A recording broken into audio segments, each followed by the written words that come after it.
Hello বন্ধুরা, আজকে আমাদের 7 নম্বর মক টেস্ট হচ্ছে। এটা আমি মক টেস্টটা সকালে দিয়েছিলাম, তো সলিউশনসটা করছি তোমাদের সামনে। ঠিক আছে, তো এটা প্রথম প্রশ্ন। কি বলেছে? 28 সেমি একটি ব্যাসার্ধর বৃত্ত রয়েছে, যার ক্ষেত্রফল 112 সেমি। ঠিক আছে, তাহলে ক্ষেত্রের সংশ্লিষ্ট চাপ কত? ঠিক আছে, কি করতে হবে না, দেখো 28 সেমি যে ব্যাসার্ধের যে বৃত্ত হবে তার ক্ষেত্রের ক্ষেত্রফল 112, অর্থাৎ সেই যে বৃত্তচাপটা সে তার ক্ষেত্রফল দিয়েছে আমাকে 112 সেমি। সমগ্র বৃত্তটার ক্ষেত্রফল কত হয় বের করি আমি আগে। ঠিক আছে, তাহলে পাই আর স্কোয়ারে আমরা জানি pi r square equals to pi 22/7 আর আর স্কোয়ার 28 ইন্টু 28 আমরা লিখতে পারি। ঠিক আছে, তাহলে এটা ক্যালকুলেশন করলে কত হবে? 7 4 28 হবে, তাহলে 88 ইন্টু 28, এটা টোটাল ক্ষেত্রফলটা হবে। অর্থাৎ 28 সেমি ব্যাসার্ধের একটি বৃত্তাকার ক্ষেত্রের ক্ষেত্রফল, সমগ্র ক্ষেত্রফলটা হবে 28 ইন্টু 88। ঠিক আছে, ঠিক আছে, এবারে যে চাপটা দিয়েছে তার ক্ষেত্রফলটা দিয়েছে 122, মানে এই রেশিওটা কত? এই যে রেশিওটা দিয়েছে না, এই রেশিওটা কত না 88 ইন্টু 28/112। আমরা দেখতে পাচ্ছি এই রেশিওটা দিয়েছে। তাহলে এদের যে রেশিওটা হবে, তাহলে এই যে আমাদের মানে এই দুটোর যে ক্ষেত্রফলের রেশিওটা হবে আর যে দুটোর সংশ্লিষ্ট চাপ, অর্থাৎ সমগ্রটার আমাদের পরিসীমা এবং সেই যে চাপটা তার যেটা পরিসীমা বা তার যেটা দৈর্ঘ্য, সেই দুটো চাপ মানে অ্যাকচুয়ালি রেশিওটা এক হবে। মানে বোঝাতে পারছি? অর্থাৎ 28 সেমি ব্যাসার্ধের ক্ষেত্রের যে বৃত্তাকার ক্ষেত্রফলটা হবে তার আর ওই যে চাপটা তার যে ক্ষেত্রফলটার দুটোর যে অনুপাতটা সমান কোনটার সাথে হবে না 28 সেমি ব্যাসার্ধের সমগ্র বৃত্তটার পরিসীমা এবং ওই চাপটা দৈর্ঘ্য বা চাপটার পরিসীমার যে অনুপাত তার সাথে সমান হবে। অর্থাৎ এটা আমার ক্ষেত্রফল হয়ে গেল। ঠিক আছে, এটা ক্ষেত্রফল অনুপাত হয়ে গেল। তো এটা আমি দুটো ক্ষেত্রফল অনুপাত আমি পেয়ে গেলাম। এটা সমান ক্ষেত্রফল দুটির অনুপাত, ক্ষেত্রফল দুটির অনুপাত। ঠিক আছে, এই দুটি অনুপাত, ক্ষেত্রফল অনুপাত আমি দুটো পেলাম। এরপর 28 সেমি ব্যাসার্ধের একটি বৃত্তাকার যে ক্ষেত্রের পরিসীমা কত হবে? 2 পাই আর হবে, 2 ইন্টু পাই ইন্টু আর সমান 2 ইন্টু 22/7 ইন্টু 28, এটা হবে। তাহলে 7 4 28 হবে, মানে 88 ইন্টু 2 হবে, এটা হবে পরিসীমাটা। ঠিক আছে, তাহলে তারপর ওই যে 28 সেমি ব্যাসার্ধের যেটা আমার দাঁড়াবে তার যেটা চাপটা দৈর্ঘ্যটা সেটা কত হবে আমরা এখান থেকে পাবো। তাহলে এটা বাই এটার যে রেশিওটা আমি ধরে নিলাম তার যে চাপটার দৈর্ঘ্যটা x হবে, এটা সমান এই যে ক্ষেত্রফলের যে রেশিওটা সেটা 1 হবে, 88 ইন্টু 28/112, তাই না? তাহলে এখান দুটো সমান হবে এই রেশিও দুটো। তাহলে 88 88 কাট হয়ে যাবে। ঠিক আছে, এরপর হবে 28 4 112 হবে। তাহলে এখান থেকে পাচ্ছি 2/x সমান 1/4। তাহলে x সমান 8 সেমি বলতে পারি। তাহলে ওই যে আমরা বৃত্তচাপটা পাবো তার যেটা দৈর্ঘ্য হবে সেটা 8 সেমি হবে। বোঝাতে পারলাম? আমি আবারও একবার সামারি করে দিচ্ছি। এই যেটা পেলাম 28 সেমি যে ব্যাসার্ধ তার যেটা বৃত্তকার মানে আমার যে বৃত্তাকার যেটা তার যে ক্ষেত্রফল হবে সেটা পাই আর স্কোয়ার হবে, এবং ওই যে 28 সেমি ব্যাসার্ধের যেটা চাপ তার ক্ষেত্রফল 112 সেমি স্কোয়ার দেওয়া হয়েছে। তাহলে এই যে দুটো রেশিও আমি এখানে লিখেছি, এই যে দুটো রেশিও, এই দুটো ক্ষেত্রফলের রেশিও, এবং আমি যেটা বললাম যে দুটো পরিসীমার রেশিও দুটো সমান হবে।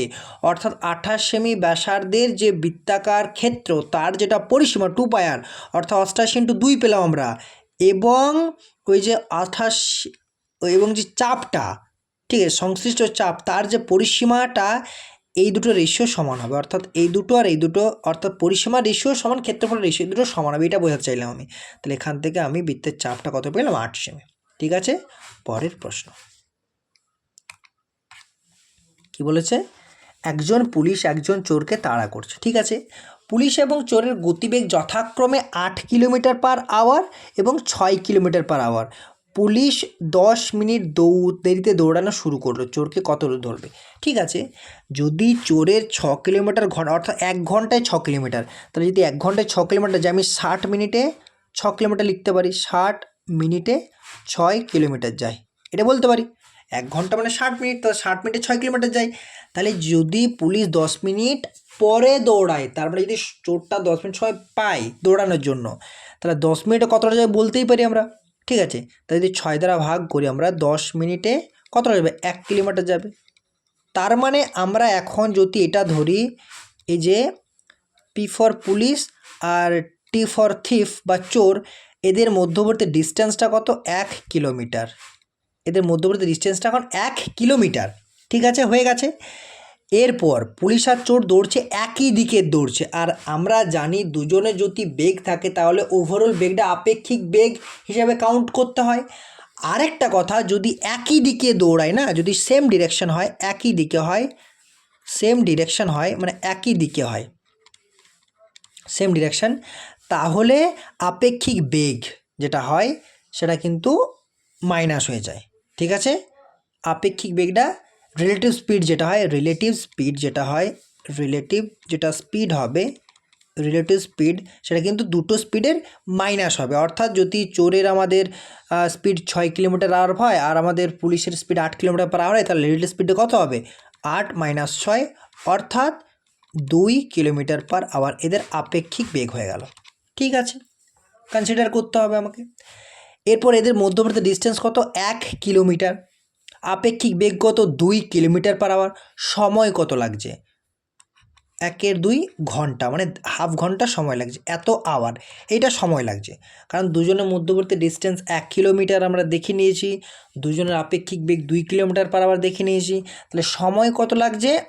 না, ডিস্টেন্স বাটা স্পিড হয়, ডিস্টেন্স বাই স্পিড হয়, তাহলে 1/2 হাফ ঘন্টা। ঠিক আছে, তাহলে এই 1 ঘন্টা সময়, মানে হাফ ঘন্টা সময় লাগছে।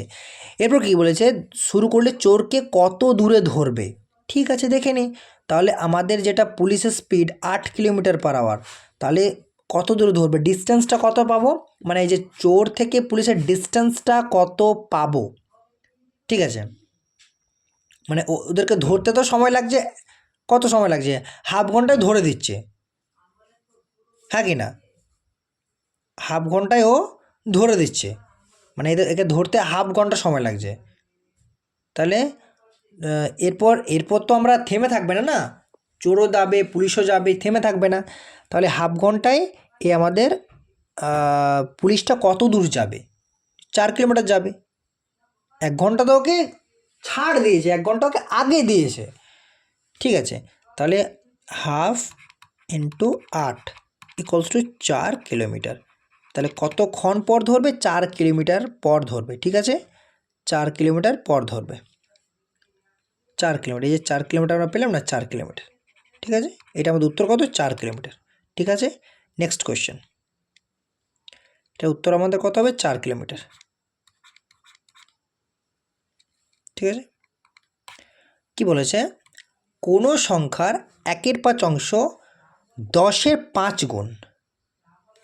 কোনো সংখ্যা বলতে আমি সংখ্যাটা যদি x ধরে নিই, তার 1/5 অংশ বলতে x/5, এটা সমান বলেছে 10-এর 5 গুণ, 5 × 10, এটাই বলা যায়। তাহলে x সংখ্যাটা কত হয়ে যাবে? 50 × 5, তার মানে 250। তো এটাই আমাদের উত্তর। ঠিক আছে, নেক্সট কোয়েশ্চেন। 2, 3, 5, 6, 9 এবং 18 দ্বারা বিভাজ্য সর্বনিম্ন সংখ্যাটি নির্ণয় করো যেটা একটি পূর্ণবর্গ সংখ্যা। ঠিক আছে, তার মানে আমাকে 2, 3, 5, 6, 9, 18 আমাকে এলসিএম বা লোয়েস্ট কমন মাল্টিপিল বা লসাগু বের করতে হবে। কি করে পাবো?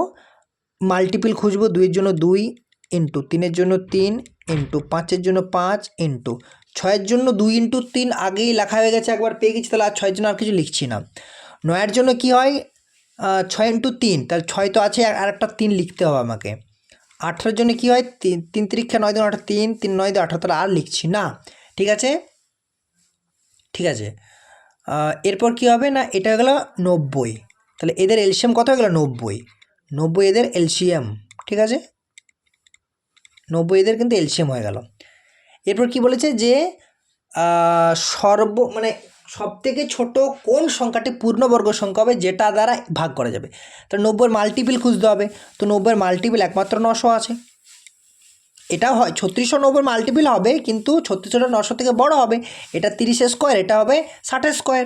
তাহলে সর্বনিম্ন বলেছে না, সর্বনিম্ন সংখ্যাটি বের করো। তাহলে দুটোর মধ্যে সর্বনিম্ন কোনটা? এটা তো হবে না, তাহলে এটাই হবে 900। তো উত্তর আমাদের কত হয়ে যাবে?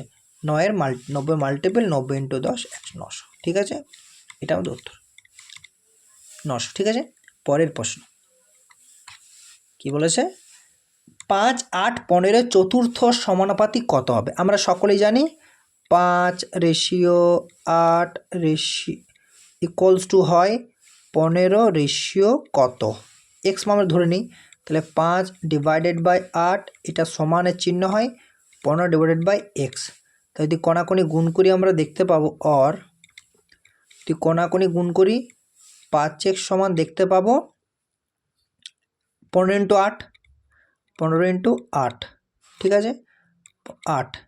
তাহলে x সমান কত পাবো? 15 × 8/5।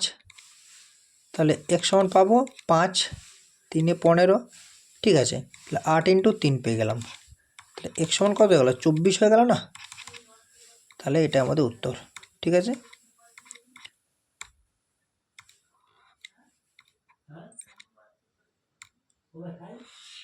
ঠিক আছে। নেক্সট কোশ্চেন কি বলেছে? প্রশ্নোত্তর স্থানে কি বসবে? ঠিক আছে, তাহলে আমাকে কি করতে হবে? আপাতত সবগুলোকে একসাথে গুণ করতে হবে। ঠিক আছে, এক্স দ্বারা ভাগ করতে হবে, মানে পরের ধাপে আমরা এটাকে ভাগ করতে পারবো। মানে এটাকে যদি আমরা এইভাবে লিখি, দেখো তোমরা, -251, এটা ইন্টু 21, এটা ইন্টু -12, এটা ডিভাইডেড বাই এক্স। আমি এক্স লিখতেই পারি, এটা সমান লিখতে পারি 158.13, তাই না? তাহলে যদি এক্সটাকে এই দিকে নিয়ে যাই আমরা, তাহলে আমরা যদি এইভাবে লিখি এক্স সমান মাইনাস মাইনাসে প্লাস হয়ে যায়, তাহলে সাইনগুলো আলাদা করে লিখছি না। 251 × 21 × 12 বাই 158.13, তাই না? এটা হয়ে যায়। ঠিক আছে, তাহলে এটা ক্যালকুলেশন করার পর এটা দশমিকটা তুলে আর দুটো শূন্য বসাতে পারি আমরা। তোমরা দেখবে এটা উত্তর 480। ঠিক আছে, পরের প্রশ্ন ক্যালকুলেশনটা করে নিও তোমরা। ঠিক আছে, কি বলেছে? h/b এত দেওয়া আছে, b/c দেওয়া আছে, c/d দেওয়া আছে। তাহলে ABCD আমাদেরকে অনুপাতটি বের করতে হবে। তাহলে এটা করার একটা পদ্ধতি আছে, যেটা সিঁড়ি পদ্ধতি বলা হয়। সিঁড়ি মতো ধাপে ধাপে আমরা বসিয়ে যাব। অর্থাৎ A/B/C/D,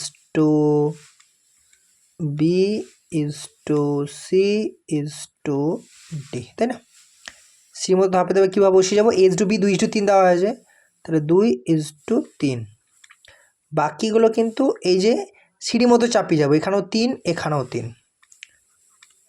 এবার দেখো B/C 4:5 দেওয়া হয়েছে, B/C 4:5, মানে এই সাইডে 5 বসাবো আর এই সাইডে আমরা 4 বসাবো, মানে এদের সাইডে মানগুলো বসাবো।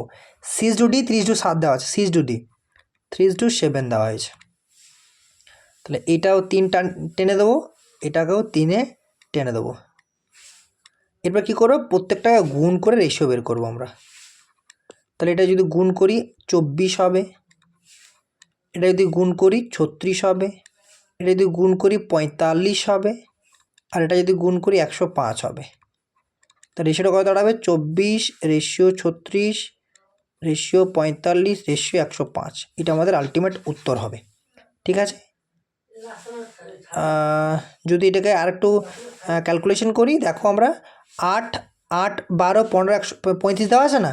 এটা উত্তর হবে। কেন না, এটাকে যদি আমরা 3 দ্বারা ভাগ করে দিই, 8:12:15:35, 3 দ্বারা ভাগ করলাম, 8 × 3 24, 12 × 3 36, 15 × 3 45, 35 × 3 105। তাহলে 8, 12, 15, 35। তাহলে অপশন এ আমাদের উত্তর। নেক্সট কোয়েশ্চেন, পরের প্রশ্ন। ঠিক আছে, সরল সুদের হারে 22,400 টাকা 6 বছরে 24,250 টাকা হয়, সুদের হার কত? ঠিক আছে, 22,400 টাকাটা 24,250 টাকা হয়। তাহলে এখানে আমরা যদি 2,000 টাকা নিই, 400 150 মানে 1,850, তাহলে 1,850 টাকা সুদ হচ্ছে কত টাকাতে? 22,400 টাকাতে সুদের হার কত? এটা কিন্তু 6 বছর হচ্ছে, আমরা যে সুদটা 6 বছরের পাবো। আবার বলছি আমি যে 22,400 টাকাটা 24,250 টাকা হলো, ঠিক আছে? 24,250 টাকা যে হলো, সেটা কত বছর হলো? 6 বছরে হলো, ঠিক আছে? সেটা কিন্তু 1 বছরের নয়। তাহলে যে সুদের হারটা পাবো সেটা 6 বছরে পাবো, আলটিমেটলি গিয়ে পরে 6 দ্বারা ভাগ করলেই হবে। তাহলে এই ক্যালকুলেশনটা করি আপাতত আমরা। এটা 2 শূন্য কাট করে দেবো, 224 1850। তাহলে যদি আমরা এক কাজ করি, এখনই কি 6 দিয়ে ভাগ করার চেষ্টা করি, অর্থাৎ তাহলে একবারে হয়ে যাবে 1850 ডিভাইডেড বাই 224 ইন্টু 6, কারণ 6 দিয়ে ভাগ হবে আলটিমেটটা। তাহলে এরপর যদি আমরা এটাকে 2 দিয়ে কাটার চেষ্টা করি, 2 9 18, 2 পয়সা 50, 925, তাই না? 2 3 6, ঠিক আছে? আর কাটা যাবে? দেখো আর কাটা যাচ্ছে না, তাহলে এটা হয়ে যাবে 925 বাই 672, ঠিক আছে? 925 বাই 672, ঠিক আছে? এটা ক্যালকুলেশন করলে কত দাঁড়াবে? 6 15 90 দাঁড়াবে, কিন্তু 1 672, তাহলে থাকে আমার কত থাকবে? 228, তাই না? 228 25 253, 253 দশমিক 5 দিয়ে যাচ্ছে না, 6 দিয়ে 3 দিয়ে যাবে, 3 1.38, এটা আলটিমেট অ্যান্সার এটা দাঁড়াবে। তোমরা ভাগটা করে নিও, কারণ দেখো আমি কিভাবে বোঝাচ্ছি তোমাদেরকে। 672 একে 672 হবে, তাহলে থাকবে কত আমার? 238 আর 25 253 থাকবে, 253 দশমিক গেলে একটা 0 9 25 30। এরপর যদি 672কে 5 দ্বারা গুণ করি আমরা, এই যদি পরের সংখ্যাটা 5 দ্বারা গুণ করে 3000 হয়ে যায়, হবে না। 6 দ্বারা গুণ করলে তো আরও বেশি হয়ে যায়, হবে না। 0 হবে না, কারণ তার থেকেও বেশি, তাহলে 3। অ্যান্সার একটাই রয়েছে 1.38, তাহলে অ্যান্সার আমার এটাই হবে আলটিমেট, ঠিক আছে? এটাকে যদি আমরা 600 ভাগ করি, ঠিক আছে? পরের প্রশ্ন,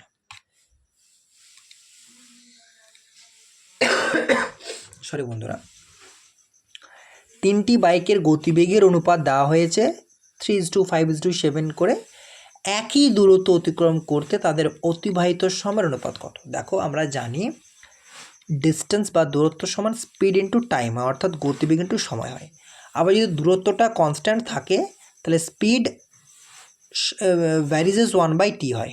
যদি এটা কনস্ট্যান্ট ধরে নিই আমরা, মানে স্পিডের রেশিও যেটা, সেটা সময়ের রেশিও অনন্য হবে, এবং ভাইস ভার্সা, অর্থাৎ স্পিডের রেশিওটা যেটা হবে সেটা স্পিডে টাইমের রেশিও যেটা হবে সেটা স্পিডের রেশিও অনন্য হবে, স্পিড রেশিও টাইম রেশিও অনন্য হবে, এইভাবেই তো হয়, তাই না? তাহলে আমাকে এই অনুপাতটা কী দেওয়া হয়েছে? গতিবেগের অনুপাত, অর্থাৎ স্পিডের রেশিও দেওয়া হয়েছে।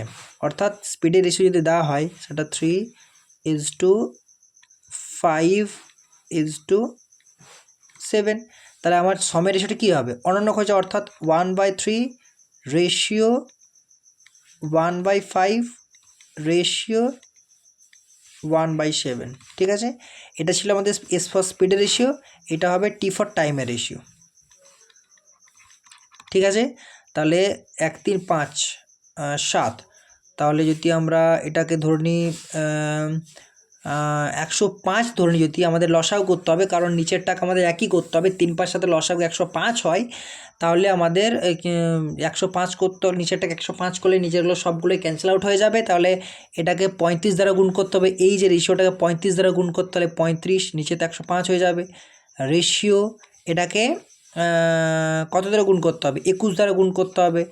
আর এই যে রেশিওটা সেটাকে কত দ্বারা গুণ করতে হবে? 15 দ্বারা গুণ করতে হবে, তাই না? 15, আর নিচেরগুলো 105, প্রত্যেকটা ক্যান্সেল আউট হয়ে যাবে। আলটিমেট রেশিওটা কত দাঁড়াবে? 35:21 রেশিও 15, 35:21 রেশিও 15, এটা হচ্ছে অপশন এ, ঠিক আছে? পরের প্রশ্ন কি বলেছে? এ রেশিও দেওয়া হয়েছে, A/B রেশিও দেওয়া হয়েছে, B/C আর D/C দেওয়া হয়েছে। এটা কিন্তু এটা চেক করবে, এটা C/D নয় কিন্তু, এটা D/C, এটা কিন্তু চেক করবে। একই বাদ বাকি আমি দেখো এর আগে একটা করলাম না, বললাম সিঁড়ি আর মতো ধাপে ধাপে নেমে যেতে হবে, তো সেইটাই দেওয়া হয়েছে। এটা এই জায়গাটা একটু লক্ষ্য করবে, ওটা কিন্তু C/D ছিল বা C/Dতে দেওয়া থাকে, এটা কিন্তু D/C দেওয়া আছে, চেঞ্জ করা আছে, ঠিক আছে? তাহলে এমনিতে কী হবে, এখান থেকে A/B রেশিওটা বের করে নিই আমরা। A/B রেশিওটা কত হবে? এখান থেকে যদি পাই আমরা কত হবে 6:9 6/9 সমান 2/3, এটা A/B পেলাম। ঠিক আছে, এরপরে আমরা B/C যদি দেখি, যদি B/C দেখি, B/C হচ্ছে 28/35, মানে এই সেগুলো গুণ হয়ে যায় তাই না, 28/35। ঠিক আছে, এটা হচ্ছে 28/35, তাহলে 7/4 7/5 এটা হয়ে যায় 35। এবার D/C, তাহলে এটা D/C যদি করি আমরা, এটা হচ্ছে 35/30, 35/30 7/6, এটা হয়ে গেল, এটা D/C। তাহলে C/D যদি করি আমরা, C/D যদি করি আমরা 6/7 হয়ে যাবে তাই না, হয়ে গেল। তাহলে A/B পেলাম, B/C পেলাম, C/D পেলাম। এরপর আমরা ওই যে আগে যেটা আর একটা করলাম না সিঁড়ির মতো, সেই সিঁড়ির মতো আমরা ধাপে ধাপে নামিয়ে যাব, তাহলে অঙ্কটা আমাদের হয়ে যাবে। ঠিক আছে, ধাপে ধাপে নামিয়ে যাবে। A/B, C/D, তাহলে A/B 2:3, তাহলে 2:3, বাকি আমরা এখানে 3 করে টেনে দেবো, টেনে দিলাম। এরপর B/C 4:5, B/C 4:5, এখানেও 5 টেনে দেবো আর এখানে 4 টেনে দেবো, এদিকে লেফট হ্যান্ড সাইডে টেনে দেবো। তারপর C/D 6:7, তাহলে 6:7, তাহলে এখানে 6 হয়ে যাবে, এখানে 6 হয়ে যাবে, এখানেও 6 টেনে দেবো, এখানেও 6 টেনে দেবো। এরপর রেশিও এগুলোকে গুণ করে দিলে রেশিও পেয়ে যাবো আমরা। তাহলে এটা হবে 48 হবে। ঠিক আছে, তো 48 যদি হয় এটা রেশিও হবে, এটা 72 হবে। এটা রেশিও কত হবে, এটা হবে 90 হবে, আর এটা হবে 105 হবে। ঠিক আছে, তাহলে এটা রেশিওগুলো এটা হবে। যদি আরেকটু আমরা ছোট করি, সিম্পলিফাই করি, তাহলে আমরা দেখতে পাবো 3 দ্বারা কাটার ফলে 16 রেশিও, 24 রেশিও, ঠিক আছে, 16 রেশিও, 24 রেশিও, 30 রেশিও, 35 আসছে তাই না, 3 দ্বারা কাটার ফলে এটা আসবে। ঠিক আছে, 16, 24, 30, 35, তাহলে 16, 24, 30, 35 অপশান 2। ঠিক আছে, এটা আমাদের উত্তর হয়ে যাবে। ঠিক আছে, নেক্সট কোয়েশ্চেন কি বলেছে, চিনির দাম, কি বলেছে, চিনির দাম 25% বৃদ্ধি পেলে চিনির খরচ একই রাখার জন্য উপভোক্তাকে চিনির ব্যবহার কত শতাংশ কমাতে হবে। ঠিক আছে, তাহলে চিনির দাম কত 25% বৃদ্ধি পেয়েছে, তাহলে 25%-এর ফ্র্যাকশন ভ্যালু কত হয় জানি আমরা, 25% যেটা ফ্র্যাকশন ভ্যালু হয় সেটা হয় কত, 25/100 হয়, অর্থাৎ 1/4 হয়, এটা ফ্র্যাকশন ভ্যালু। 25% ফ্র্যাকশন ভ্যালু 1/4 হয় তাই না। তাহলে বৃদ্ধি পেয়েছে মানে 4 থেকে 5 হয়েছে, দামটা 4 থেকে 5 হয়েছে। আর আমি বারবার বলছি, আমরা জানি এক্সপেন্ডিচার যেটা ব্যয় হয়, কনজামশন ইকুয়ালস টু কী হয়, এক্সপেন্ডিচার ইন্টু রুপিস যেটা হয়, অর্থাৎ প্রাইস ইন্টু এক্সপেন্ডিচার, অর্থাৎ কনজামশন হচ্ছে খরচ, সি ফর কনজামশন লিখছি, ই ফর এক্সপেন্ডিচার হচ্ছে ব্যয়, আর C for capital, P for price, যাই বা লিখো বুঝতে পারলেই হচ্ছে। সি ফর কনজামশন অর্থাৎ কত খরচ করছি আমি। ঠিক আছে, ই ফর এক্সপেন্ডিচার এটা ইকুয়ালস টু কী হয়, এক্সপেন্ডিচার ইন্টু প্রাইস মানে মূল্য, কত টাকা। আমি যদি এইটাকে একটু বোঝানোর চেষ্টা করি তাহলে তোমরা একটু শোনো। ধরো আমি কি করছি, আমি দোকান থেকে কোনো একটা সাবান কিনছি। ঠিক আছে, সেই সাবানটার ক্রয় মূল্য 10 টাকা, একটা সাবানের ক্রয় মূল্য 10 টাকা। যদি আমি 5টা সাবান কিনি তাহলে 5 10 50 টাকা, অর্থাৎ 10 টাকা তো হয়ে গেল আমাদের। ঠিক আছে, আমাদের প্রাইস হয়ে গেল 10 টাকা পার সাবানে, আর এক্সপেন্ডিচার করছি কত না 5টা, তাহলে 5টা এক্সপেন্ডিচার করছি, 5টা ব্যয়, মানে বেসিক্যালি টাকাটা ব্যয় করছি 5টার জন্য। আমি আবারও বোঝাচ্ছি, যদি প্রতি সাবানের মূল্য 10 টাকা করে হয়, আমি যদি 5টা সাবান ক্রয় করি তাহলে আমার দামটা কত হবে, 10 টাকা করে প্রাইসটা, এক্সপেন্ডিচার কতার জন্য করছি, 5টার জন্য করছি 50 টাকা, তাহলে কনজামশন। ঠিক আছে,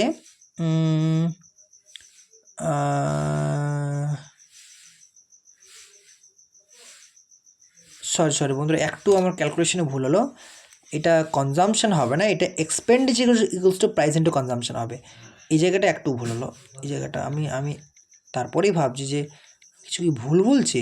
আচ্ছা, এটা একটু ভুল হলো, এটা হবে এক্সপেন্ডিচার অর্থাৎ ব্যয়টা ইকুয়ালস টু, এটা ব্যয়টা ইকুয়ালস টু হবে ব্যয় ইকুয়ালস টু হবে প্রাইস ইন্টু কনজামশন। এবার ঠিক আছে, অর্থাৎ আমি কনজিউম কটা করছি, মানে 5টা করছি, প্রাইস কত 10 টাকা করে, তার টোটাল কত এক্সপেন্ডিচার করলাম, আমি এক্সপেন্ড করলাম কত, ব্যয় করলাম 5 × 10 = 50 টাকা।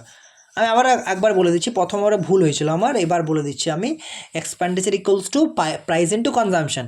অর্থাৎ প্রাইস বলতে 10 টাকা যদি আমি নিই, প্রতিটি সাবানের মূল্য 5টা যদি সাবান কিনি, তাহলে 5টা কনজিউম করছি 5টা, ঠিক আছে।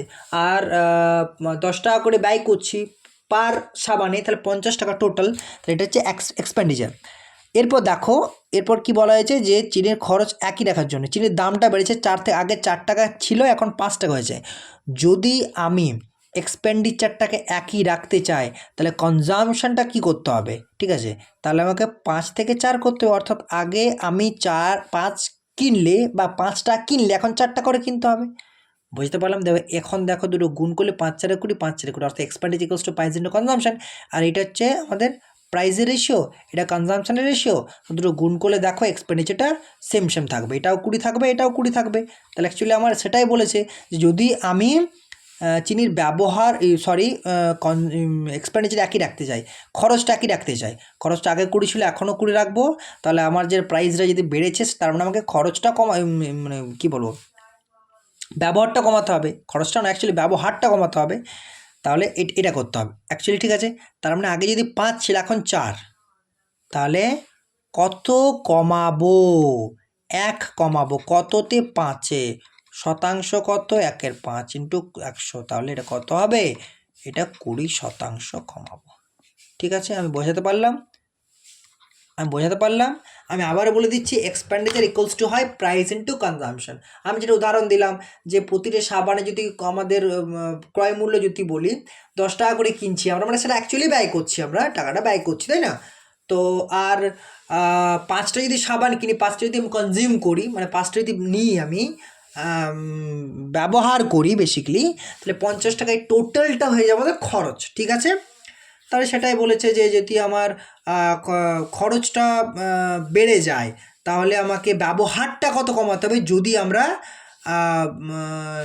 মানে দামটা যদি বেড়ে যায় এবং খরচটা যদি একই রাখতে চাই, ব্যবহারটা কত কমাতে হবে। তাহলে ব্যবহারিক মানে হচ্ছে কনজামশন যেটা বলছিলাম, তাহলে অনন্যক হয়ে যাবে, তাই না?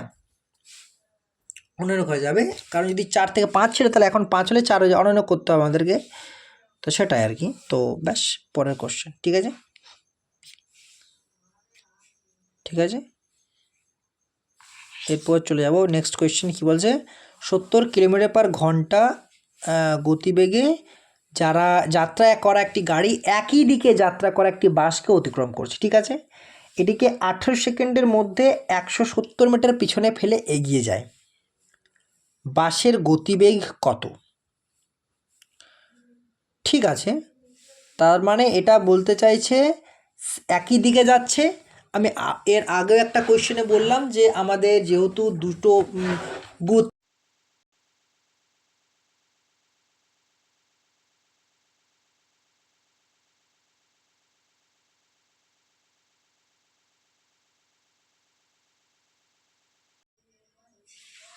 ঠিক আছে বন্ধুরা। তো এইখানটায় কোনখানটা ছিলাম আমরা, যে 70 কিলোমিটার/ঘন্টা গতিবেগে যাত্রা করা একটি গাড়ি একই দিকে যাচ্ছে, বাসকে অতিক্রম করছে, ঠিক আছে। তাহলে আমি আগেও একটা অঙ্কতে বললাম যে যদি আমাদের একই দিকে যায়, তাহলে তাদের রিলেটিভ স্পিড, যেটা আপেক্ষিক বেগের দুটো বেগের পার্থক্য হয়। তাই যদি বাসের বেগটা আমাদের ধরো এক্স ধরি আমরা, ট্রেনের বেগটা যদি এক্স ধরি আমরা, আর বাসের বেগ যদি ওয়াই ধরি, তাহলে x - y এটা হবে ওদের আপেক্ষিক বেগ, ঠিক আছে। তাহলে এখন যদি 170 মিটার যায়, 18 সেকেন্ড অতিক্রম করছে, সেটাই বলেছে না, একটি বাসকে অতিক্রম করে, এটিকে 18 সেকেন্ডের মধ্যে 170 মিটার পিছনে ফেলে এগিয়ে যায়। তাহলে 170 মিটার যেতে 18 সেকেন্ড সময় লাগছে, ঠিক আছে। তাহলে এটি মিটার/সেকেন্ড আছে, এটি মিটার/সেকেন্ড আছে। যদি কিলোমিটার/আওয়ার করতে আমাকে 18/5 দিয়ে গুণ করতে হবে, 18/5 দিয়ে গুণ করতে হবে, তাই না। তাহলে 18 ক্যান্সেল আউট হবে, 5 34 হবে 170, তাহলে 5 34 170, তাহলে এই যে 34 কিলোমিটার/আওয়ার, এটা হয়ে যাবে আমাদের রিলেটিভ স্পিড, তাই না। অর্থাৎ আপেক্ষিক বেগ। আর আপেক্ষিক বেগটা কী হবে, এক্স মাইনাস ওয়াই, যেখানে এক্স হচ্ছে আমাদের ট্রেনের গতিবেগ, ওয়াই হচ্ছে আমাদের বাসের গতিবেগ, কারণ ট্রেনের গতিবেগটা সবসময় বাসের গতিবেগ বেশি হবেই হবে। তাহলে এখানে বলা হয়েছে এক্স মাইনাস ওয়াই সমান 34। আবার দেখো ট্রেনের গতিবেগটা দেওয়া হয়েছে 70 কিলোমিটার পার আওয়ার। তাহলে এক্সের মানে যদি 70 কিলোমিটার পার আওয়ার, এখান থেকে আমরা বাসের গতিবেগটা এমনিতেই পেয়ে যাবো। তাহলে ওয়াই সমান হবে 70 মাইনাস 34, তাই না?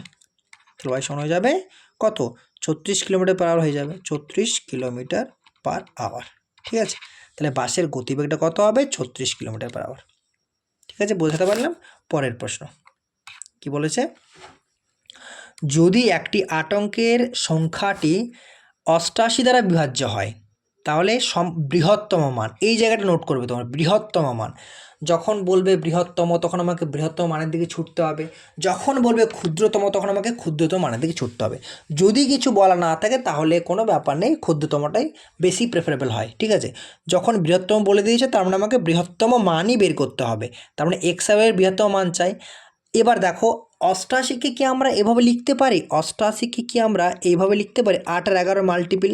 তাহলে যদি 88 ডিভিজিবিলিটি রুল দেখি তাহলে কি সেটা বলতে পারি 8 আর 11 ডিভিজিবিলিটি রুল দিয়ে কাজ হবে, অর্থাৎ যে সংখ্যাটাকে 88 দ্বারা ভাগ করা যাবে সেই সংখ্যাটাকে 8 ও 11 দুই দ্বারাই, উভয় দ্বারাই ভাগ করা যাবে এবং একই কালে ভাগ করা যাবে, হ্যাঁ কি না? তাহলে এখন এই সংখ্যাটা দুটো রুল কাজ করবে, ডিভিজিবিলিটি রুল অফ 8 অ্যান্ড 11, অর্থাৎ 8-এর বিভাজ্যতা নিয়ম, 11-এর বিভাজ্যতা নিয়মে কাজ করবে। এবং আমরা প্রত্যেকেই জানি 8-এর বিভাজ্যতা নিয়ম কি হয়, শেষে 3টি সংখ্যাকে যদি 8 দ্বারা ভাগ করা যায় তবে পুরো সংখ্যাটাকে 8 দ্বারা ভাগ করা যাবে। তাহলে শেষের 3টি সংখ্যাকে 8 দ্বারা ভাগ করতে হলে ওয়াইয়ের মানটি বের করতে হবে। তাহলে ওয়াইয়ের ম্যাক্সিমাম মান কত হবে যেখানে এই সংখ্যাটাকে 8 দ্বারা ভাগ করা যায়, অর্থাৎ ওয়াইয়ের ম্যাক্সিমাম কত হতে হবে। দেখো এমনিতে তো আমরা জানি ম্যাক্সিমাম 9 হতে পারে, ম্যাক্সিমাম এমনিতে 9 হতে পারে। এবার যদি 9 বসিয়ে দেখি যে 8 দ্বারা ভাগ করা যায় তাহলে ওয়াইয়ের মানটা 9 স্যাটিসফাই করে যাবে। দেখে নিই ওয়াইয়ের মানটা যদি 9 বসায়, অর্থাৎ তাহলে 9 9 2 কি 8 দ্বারা বিভাজ্য, অর্থাৎ যদি আমরা ব্র্যাকেটে লিখি 9 9 2 কি 8 দ্বারা বিভাজ্য। দেখো 8 12 96, 3 থেকে 8 4 32, 124 হচ্ছে, মানে হ্যাঁ 9 9 2টা 8 দ্বারা বিভাজ্য, তার ওয়ার মানটা কিন্তু 9 স্যাটিসফাই করে যাচ্ছে, তাহলে এই পুরো সংখ্যাটা 8 দ্বারা বিভাজ্য, তাহলে ওয়ার মানটা 9 হয়ে গেল। এরপর আমরা 11 দ্বারা বিভাজ্য কিনা সেটা দেখবো, এবং 11 দ্বারা বিভাজ্য কিনা সেটা দেখার জন্য কী করতে হবে আমাদেরকে, এই যে অল্টারনেট নাম্বারগুলোকে যোগ করতে, অল্টারনেট ডিজিটগুলোকে বেসিক্যালি যোগ করতে হবে, এবং তারপর যে বাকি সংখ্যাগুলো থাকবে সেগুলোকে যোগ করে বিয়োগ করতে হবে। অর্থাৎ আমি যদি এভাবে বলি যে এটা কি করতে হবে, 4 প্লাস এক্স, 4 প্লাস এক্স, ঠিক আছে, 4 plus x plus 5 plus 9, 4 plus x plus 5 plus 9, এটা থেকে মাইনাস কোনটা করব, বাকি যে সংখ্যাগুলো থাকলো, অর্থাৎ 3 প্লাস 2 প্লাস এই 9 প্লাস 2, 3 প্লাস 2 প্লাস 9 প্লাস 2, এটাকে বিয়োগ করব, এবং বিয়োগ ফলটা হয় 0 হতে হবে বা 11-র মাল্টিপিল হতে হবে। বুঝতে পারলাম, বিয়োগফলটা হয় 0 হতে হবে বা 11-এর মাল্টিপিল হতে হবে, যে কোনো একটা হতে হবে। তাহলে এরপর দেখি আমরা 4 5 9 9 9 18, তাহলে এটা হয়ে গেল 18 প্লাস এক্স, এটা দেখি আমরা মাইনাসে, এটা কত হচ্ছে 3 2 5 9 14, 14 2 16, ঠিক আছে। তাহলে 18 প্লাস এক্স মাইনাস 16, অর্থাৎ এক্স মাইনাস,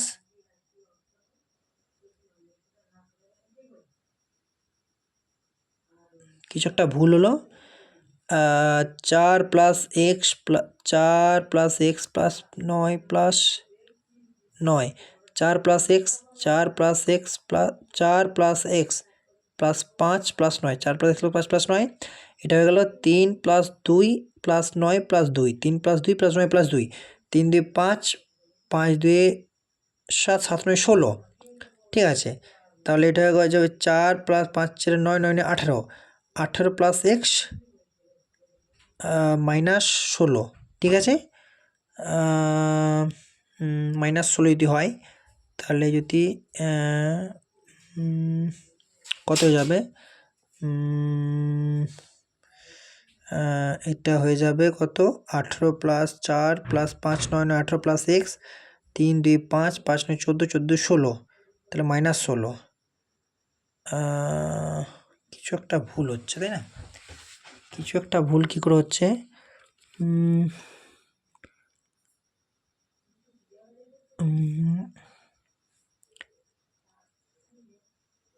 এক্সের মানটা 2 আসছে, তাহলে এটা তো যদি এক্সের মানটা 2 হয় তাহলে 4 2 6, 6 5 11, 11 9 20, তাহলে 3 2 5, 5 9 14, 14 2 16, তাহলে হচ্ছে না, কিন্তু এক্সের মানটা 2 হলে তো হবে না, তাই না? তাহলে কিন্তু এটা আমাদের হচ্ছে না, এক্সের মানটা 2 হলে হবে না। যদি এক্সের মানটা 2 আসে, দেখো 4 plus x, 4 plus x plus 5 plus 9, 4 plus x plus 5 plus 9, এটা থেকে মাইনাস করো কোনটা, 3 plus 2 plus 9 plus 2, 3 plus 2 plus 9 plus 2, তাহলে এক্সের তো 9,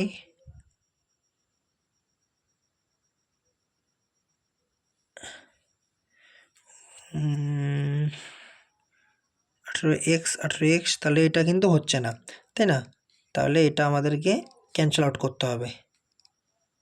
তাহলে যদি আমরা এটাকে বলি এটা হচ্ছে না, তাহলে আমরা কি করব, এক্স মানটা 2 হলে হবে না, এক্স মানটা তাহলে কত নিতে হবে, যদি ম্যাক্সিমাম ধরি, ম্যাক্সিমাম এক্স মানটা 9 ধরতে পারি, ম্যাক্সিমাম তো 9 হয় না, কারণ একটা ডিজিট আমার যদি বসাতে হয় সেটা 9 হবে, কারণ 10 তো হবে না, 2 অঙ্কের ডিজিট তো হবে না, ম্যাক্সিমাম এক অঙ্কের ডিজিট এবং এক অঙ্কের ডিজিট ম্যাক্সিমাম 9 হতে পারে।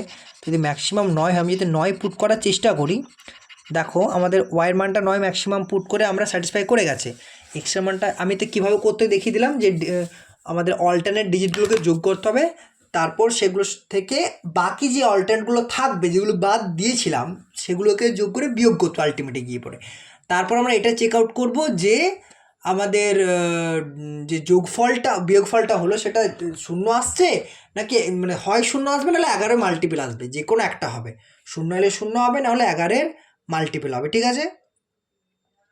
ঠিক আছে, তাহলে তাই হয়, তাহলে আমরা এরপর দেখি 2 তো হলো ধর ম্যাক্সিমাম মানটা 9 পুট করার চেষ্টা করি, তাহলে 4 প্লাস 9 13 হবে, 13 প্লাস 5 18 হবে, 18 প্লাস 9 27 হবে, তাহলে 27 হলো।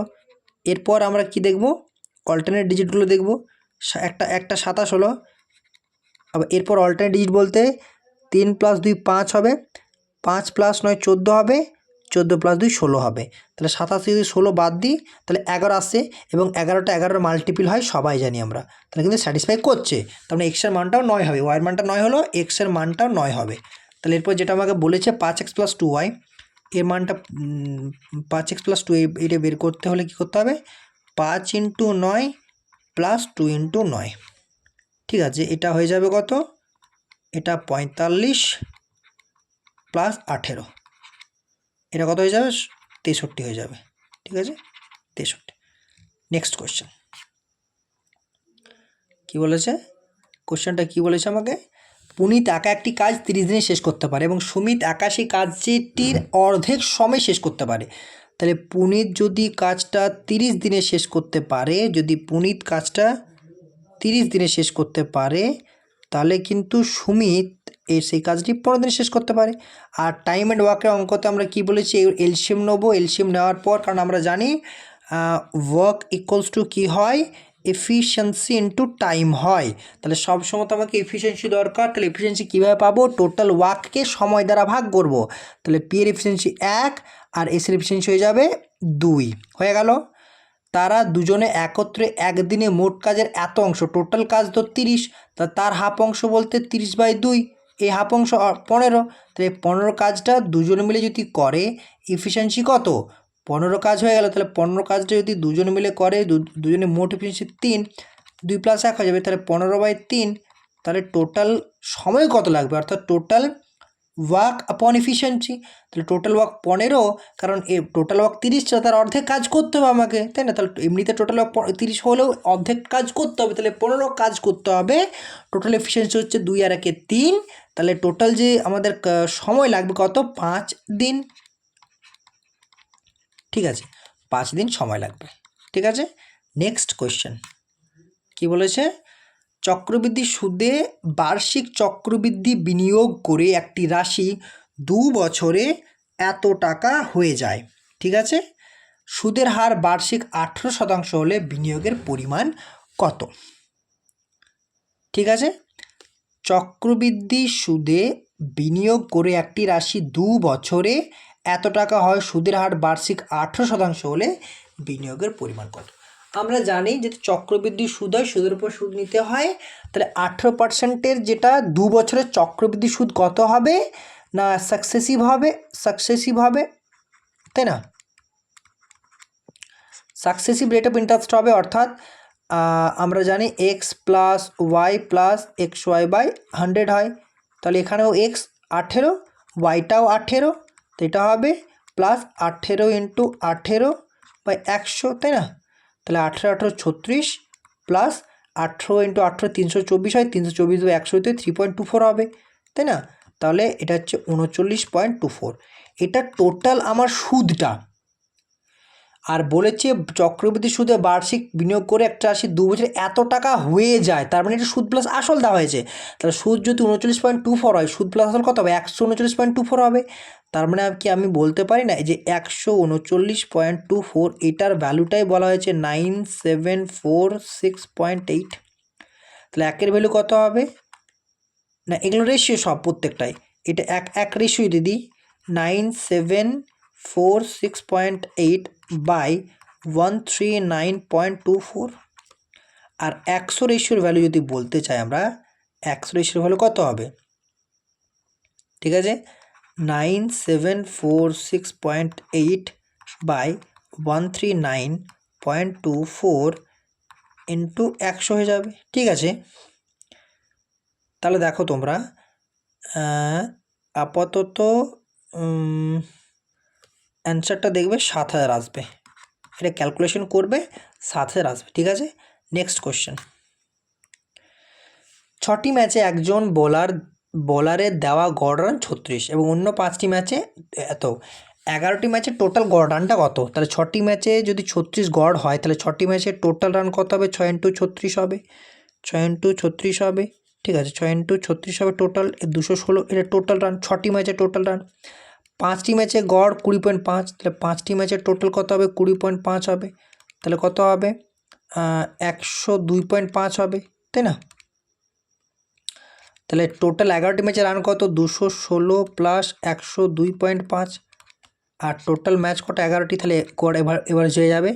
তাহলে 300 আর 300 হবে, 200 হবে না, তো 300 হবে, 318.5, তাই না? বাই 11, 11 2 22, 9 থাকে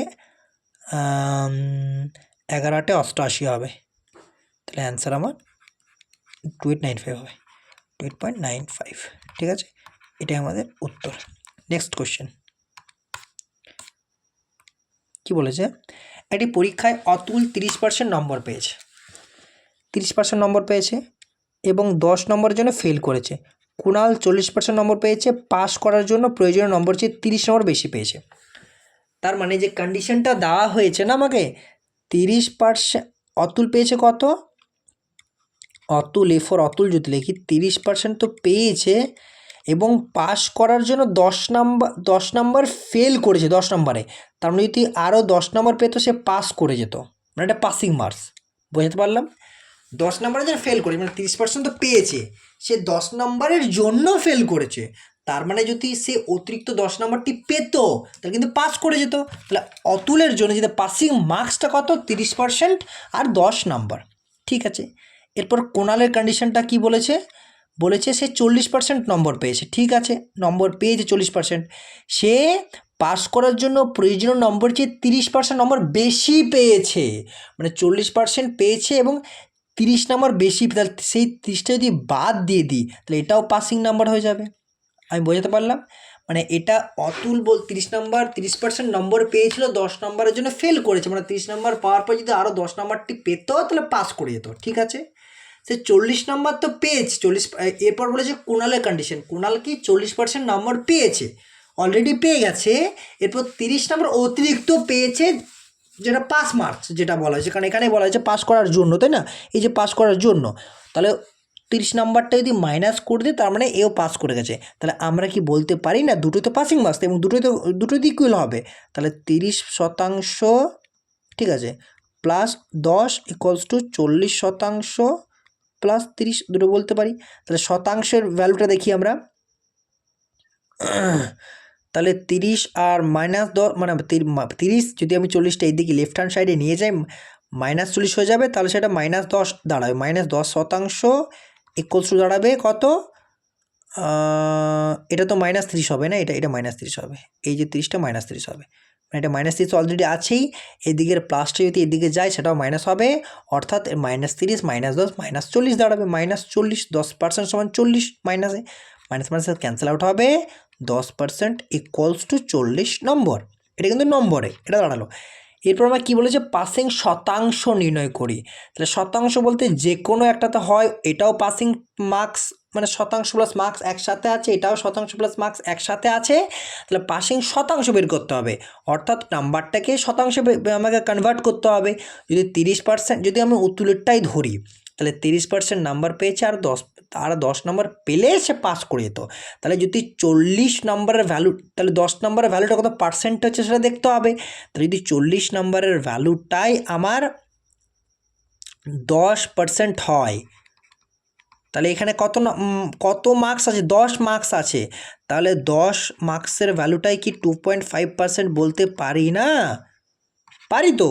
যদি 40 নম্বরের ভ্যালুটাই 10% হয়, তাহলে 10 নম্বরের ভ্যালুটা 2.5% হবে, আর এখানে 10 নাম্বার আমার আছে, সেটাকে আমাকে সাবস্টিটিউট করতে হবে পার্সেন্টেজে, কারণ আমাকে চেয়েছে পাসিং শতাংশ কত, তাহলে এর পাসিং শতাংশ 30% প্লাস 10 মার্কস, তাহলে 30% আর 10 মার্কসের ভ্যালুটাই তো পেয়েছি 2.5%, তাহলে প্লাস 2.5%, তাহলে ওভারঅল কত পার্সেন্ট হলে পাসিং পার্সেন্ট হতো, 32.5%, ঠিক আছে, এটা আমাদের অ্যান্সার।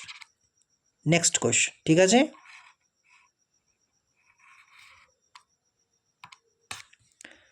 কি বলেছে, 8,800 টাকার ওপর বার্ষিক 20/3% হারে 9 মাসের জন্য সরল সুদ।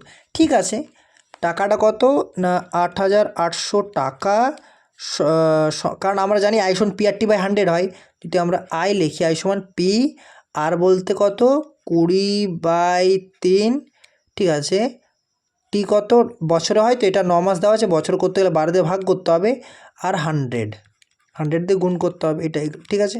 তারপর যদি ক্যালকুলেট করি, দুটো শূন্য কাট হয়ে যাবে, ঠিক আছে, 3 3 9 কাট হয়ে যাবে, ঠিক আছে। তারপর আমরা যদি 4 দ্বারা কাট করি, তাহলে তো মুশকিল কিছু হয়ে গেল, কিছু ভুল করলাম, 9 মাস বলতে কত বছর, এত টাকা সরল সুদ কত হবে, হ্যাঁ, তাহলে 100, একটা শূন্য থাকলো, তাহলে 4, ও সরি, হ্যাঁ, ঠিক আছে, তাহলে এটা হয়ে যাবে 100 2 শূন্য কেটে দিয়েছিলাম, 3 3 9 কেটে দিয়েছিলাম, এই যে 3, সেই 3 4 12 হবে, তাই না, এবং পরের ধাপে 4 22 88 হবে, আমি বোঝাতে পারলাম। তাহলে কি থেকে গেল, থেকে কি গেল, 22 × 20 থেকে গেল, তাই না, এই যে 22 আর এই 20 থেকে গেল, তাহলে হবে 440, ঠিক আছে, 440। পরের প্রশ্ন কি বলেছে, একটি টেবিলের উপর অর্জিত লাভ ক্রয় মূল্যের 220% হয়। একটি টেবিলের উপর অর্জিত লাভ ক্রয় মূল্যের 220% হয় যদি ক্রয় মূল্য 40% বৃদ্ধি পায়, যদি ক্রয় মূল্য কিন্তু বিক্রয় মূল্য একই থাকে, ঠিক আছে। ক্রয় মূল্যের ওপর কি বলেছে, অর্জিত লাভ ক্রয় মূল্যের 220%, তাই না, লাভটা, তারপর আমি যদি সিপি ধরি, সিপি যদি ক্রয় মূল্য ধরি 100 টাকা, 100 টাকা 220%, মানে 220 টাকা লাভ, তাহলে পি ফর প্রফিট যদি 220 টাকা, আর এসপি ধরি সেলিং প্রাইস, সেটা কত হয়ে যাবে, 220 + 100 320 টাকা, এটা আমার এসপি হয়ে যাবে, ঠিক আছে। এরপর বলছি যদি ক্রয় মূল্য 40% বৃদ্ধি পায়, আগে ক্রয় মূল্য ছিল 100 টাকা, 100 টাকা 40% বলতে 40 টাকা, তাহলে এখন সিপিটা এখন সেকেন্ড কেসে, এটা সেকেন্ড কেসে সেকেন্ড ফেজে সিপিটা এখন 140 টাকা হবে। কিন্তু বলেছে এসপিটা কনস্ট্যান্ট, এসপিটা কিন্তু চেঞ্জ হচ্ছে না, এসপিটা 320 টাকায় থাকবে। এসপিটা আগেরটাও যেমন এখনটাও তেমন, সেটাই বলেছে, বিক্রয় মূল্য একই থাকে, বিক্রয় মূল্য 320 টাকা। ঠিক আছে, লাভ কত? লাভ কত? এসপি মাইনাস সিপি, অর্থাৎ সেলিং প্রাইস বা বিক্রয় মূল্য মাইনাস কস্ট প্রাইস বা ক্রয় মূল্য।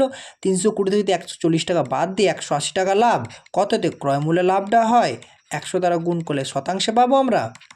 তাহলে একটা শূন্য কাট হবে, 1800/14, মানে 1800/14। যদি এটাকে আমরা কাট করে নিতাম তাহলে 9/7, মানে 900/7 আমরা বলতেই পারতাম, 900/7।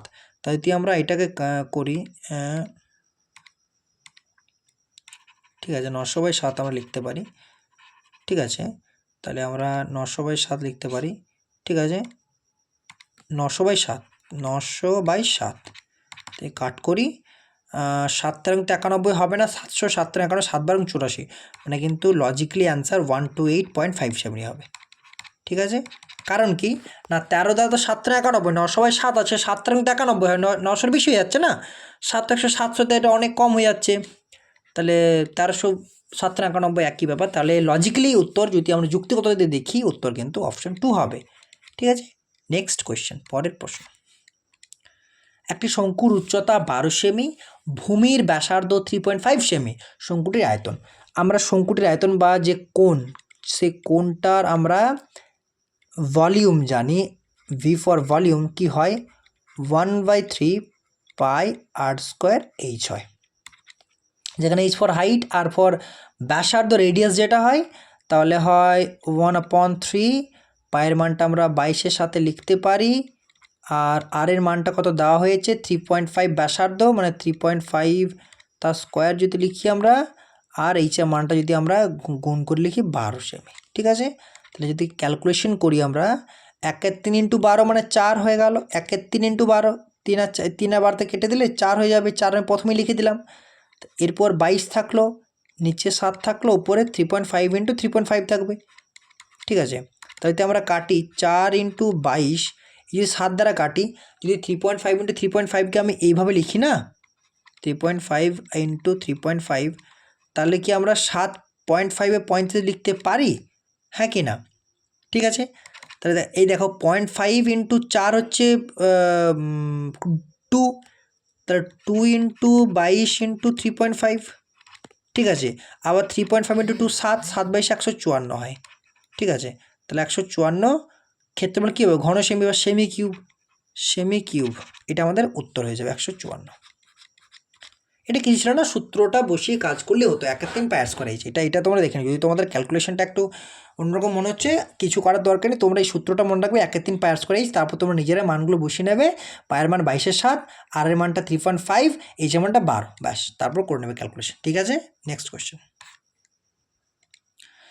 একটি শহরের মোট জনসংখ্যা 5500, পুরুষ ও মহিলাদের সংখ্যা যতক্ষণে 5% বা 10% বৃদ্ধি পায়, এবং নির্ধারিত জনসংখ্যা যদি 6000 জন হয়। ঠিক আছে, তাহলে আগেই ধরে নিলাম আমি x জন পুরুষ ছিল, x জন পুরুষ, ঠিক আছে, আর যদি y জন মহিলা,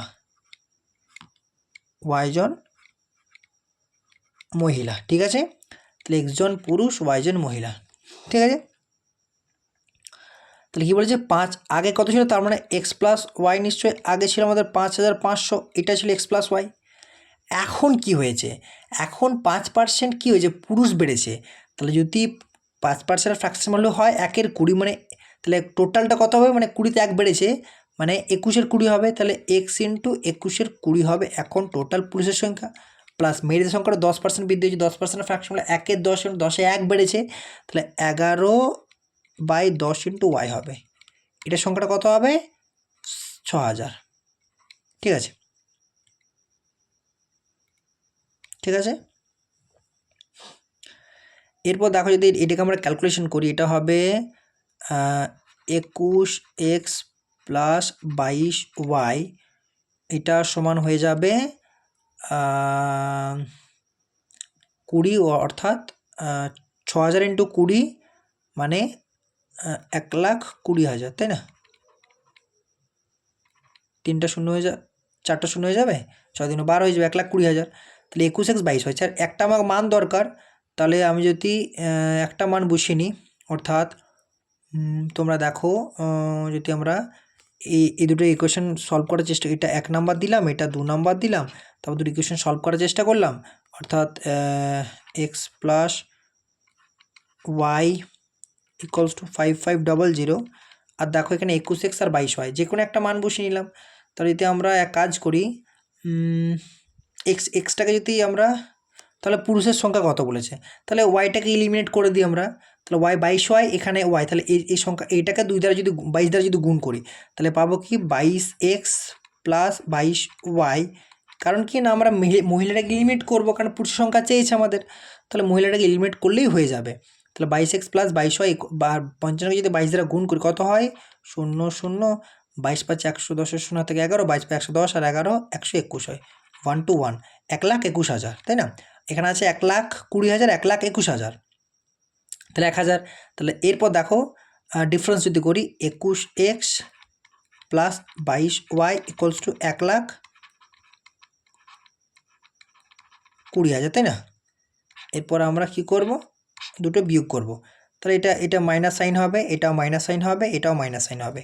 তাহলে এটা যদি ক্যান্সেল আউট হবে, প্লাস 22 মাইনাস 22 ক্যান্সেল আউট হবে, 22x থেকে 21 হবে, x সমান কত হয়ে যাবে, 1,000, 1,21,000, 1,20,000, তাহলে 1,000।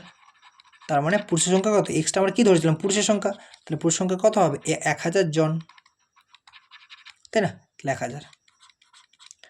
পরের প্রশ্ন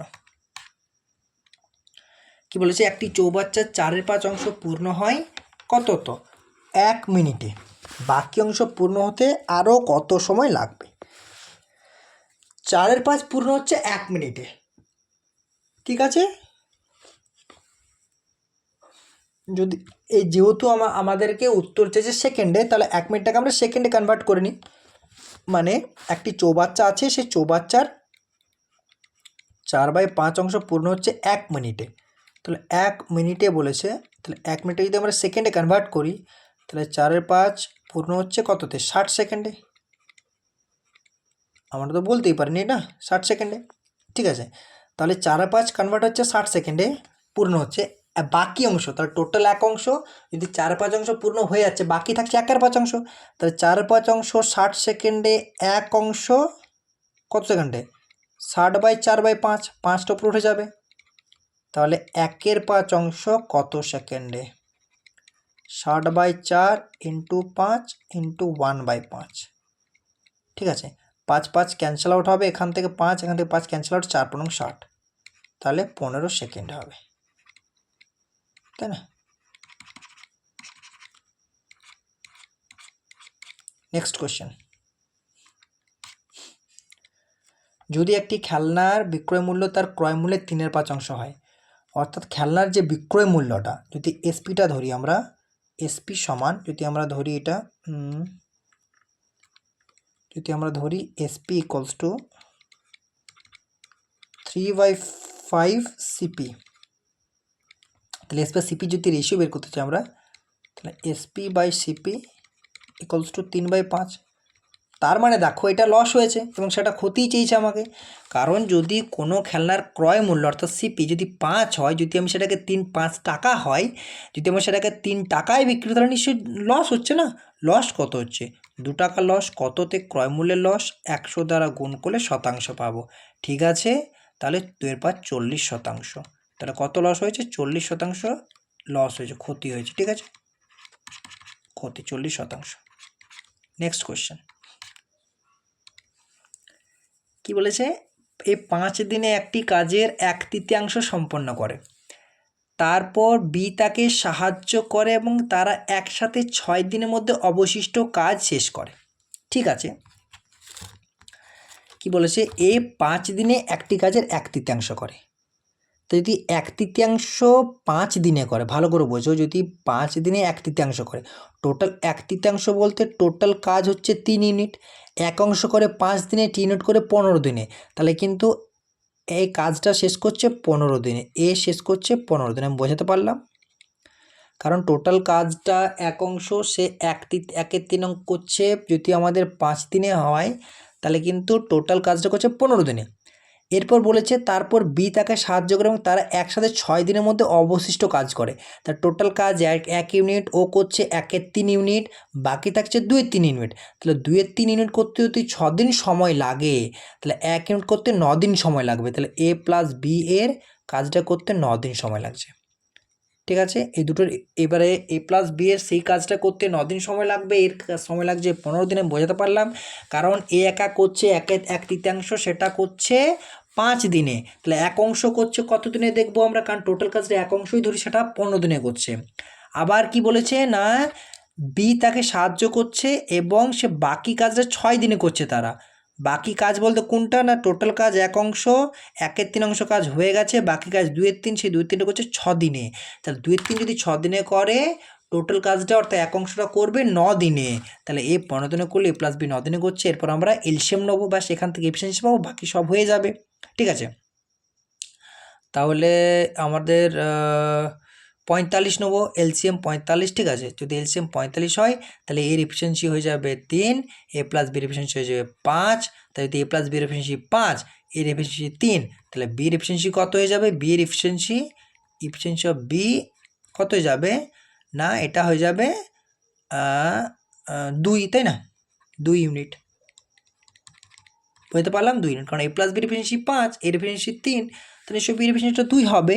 এরপর কী বলছে, বি একাই কত দিনে পুরো কাজটি সম্পন্ন করতে পারবে। টোটাল কাজ তো 45 ইউনিট, ওর এফিসিয়েন্সি 2 ইউনিট। তাহলে কত দিনে করতে পারবে, 22.5 দিনে করতে পারবে, অর্থাৎ 45/2 ইকুয়ালস টু 22.5। ঠিক আছে, 22.5 দিনে বি কাজটি কমপ্লিট করে দেবে। নেক্সট কোয়েশ্চেন কি বলছে, দুটি সংখ্যার গসাগু এবং লসাগু যথাক্রমে 35, 840 যদি সংখ্যা দুটির অনুপাত দেওয়া হয়েছে, তাহলে সংখ্যা দুটির মধ্যে ক্ষুদ্রতম কোনটি। ঠিক আছে, আমরা আগেও জানি যে সংখ্যা দুটির এলসিএম যেটা হয় না, এলসিএম ইনটু এইচসিএফ যেটা হয়, সেটা হয় সংখ্যা দুটি যদি এক্স হয় তাহলে এক্স আর ওয়াইয়ের গুণফল হয়, মানে এক্স ওয়াই হয়। যদি একটি সংখ্যা এক্স অপরটি ওয়াই হয়, তাহলে সেই এক্স আর ওয়াইয়ের গুণফলটাই সংখ্যা দুটির এলসিএম এইচসিএফের গুণফল হয়।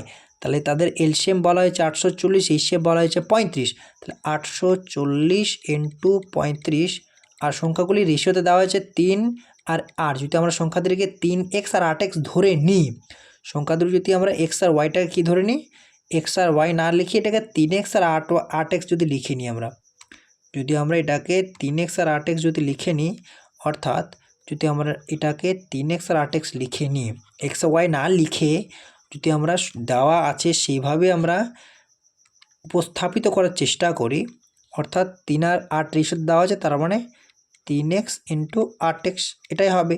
তাহলে এটাই সমান 3x ইন্টু 8x, তাই না। তাহলে কি বলা হয়েছে, এরপর আমাদের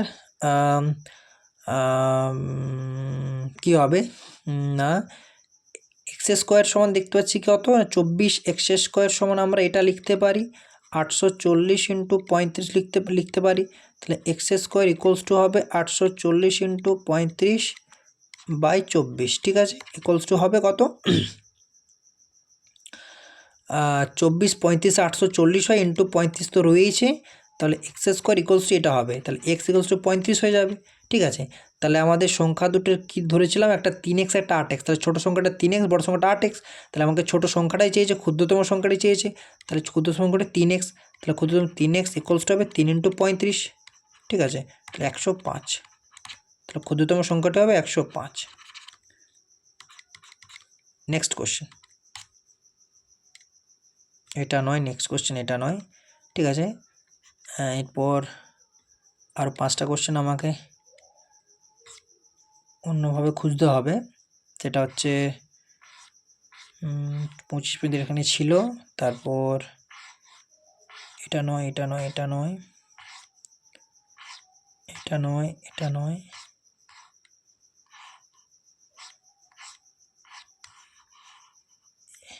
এই 5টা হবে। ঠিক আছে, এই 5টা হবে, নেক্সট শেষ 5টা।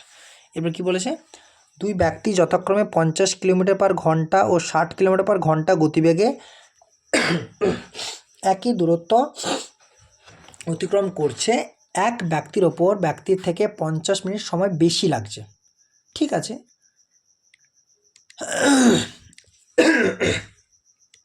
তাহলে তাদের সময়ের পার্থক্য কত বলেছে? 50 মিনিট।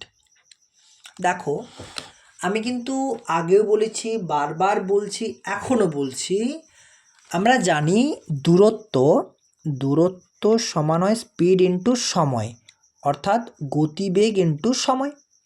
তাহলে যদি দূরত্বটা কনস্ট্যান্ট থাকে না, তাহলে যেটা আমাদের স্পিডের রেশিও হয় সেটা সময় রেশিওর অনন্যক হয়ে যায়, অর্থাৎ স্পিড রেসিপ্রোকাল হয়ে যায় 1/t। বুঝতে পারলাম? এরপর পড়েছে একই দূরত্ব যাচ্ছে প্রথম ব্যক্তির যেটা গতিবেগ 50 কিলোমিটার পার আওয়ার, দ্বিতীয় ব্যক্তির গতিবেগ 60 কিলোমিটার পার আওয়ার। তার মানে অনন্যক হয়ে যাবে। প্রথম ব্যক্তির সময় লাগছে 60 ঘন্টা, দ্বিতীয় ব্যক্তির সময় লাগছে 50 ঘন্টা। তো সময়ের পার্থক্য কত? 10 ঘন্টা। 10 ঘন্টার এটা রেশিওতে, এগুলো সব রেশিওতে নিচ্ছি আমরা। এটা এখানে বলা হয়েছে 50 মিনিট, যেহেতু ঘন্টাটা আছে এটাকেও ঘন্টায় করতে হবে 50/60 দিয়ে, কারণ মিনিটকে 60 দিয়ে ভাগ করলে ঘন্টা হয়ে যায়। যদি এটা আমরা রেশিওতে নিই তাহলে এটা হয়ে যাবে 10 রেশিও বলে, যদি 50/60 হয় তাহলে 1 রেশিওর কত ভ্যালু হয়ে যাবে? 5/60 হয়ে যাবে, তাই না? কারণ 10 এখানে 0 0 কাট হয়ে যাবে, তাহলে 10 রেশিওর ভ্যালু পর লাইনে আমি লিখতে পারি 5/6। 1 রেশিওর ভ্যালু হয়ে যাবে 5/60। এটা হয়ে গেল, ঠিক আছে। এরপর বলেছে অতিক্রান্ত দূরত্ব। এটা স্পিডের রেশিও, এস ফর স্পিড, এটা টি ফর টাইমের রেশিও। আমরা জানি distance equals to speed into time. তাহলে ডিস্টেন্স যখনই করতে যাব আমরা স্পিড ইন্টু টাইম করবো, তাই না? তাহলে 50 × 60, ঠিক আছে, আর 5/60 দিয়ে গুণ করবো, কারণ সেটা আছে কি আছে আমাদের, সেটা 1 রেশিওর ভ্যালু এটা। তাহলে টোটাল এত রেশিওর ভ্যালু কত পাবো? ইন্টু 5/60 হবে। আমি বোঝাতে পারলাম? টোটাল যে 1 রেশিও, সেই 1 রেশিওর ভ্যালুই 5 × 60। এখানেও তো রেশিও আছে এটা, ঠিক আছে।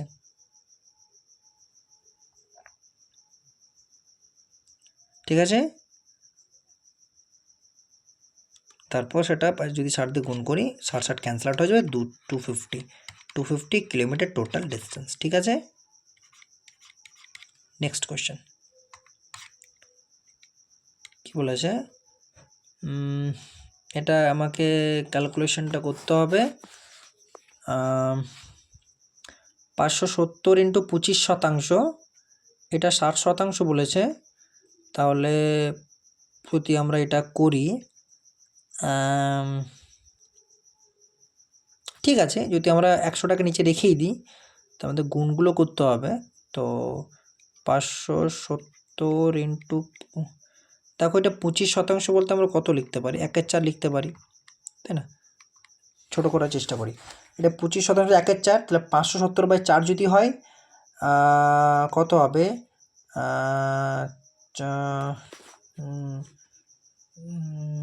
ভাগ করে যাচ্ছে না, তাই না? তাহলে এটাকে আমাদের কত লিখতে হবে? 570 × 25/100 প্লাস 480 × 60/100 মাইনাস 318 × 32/100। এলসিএম আমরা 100 নেব, ঠিক আছে। এরপর সবগুলোকে উপরে আমরা সাজিয়ে দেবো।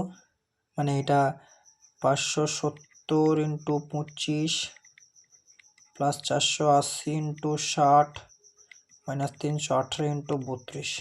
এগুলো কত আমাদের কমন নেওয়া যাচ্ছে আমরা দেখব। এখান থেকে 5 কমন যাবে, এখান থেকে 5, কিন্তু এখান থেকে 5 যাবে না।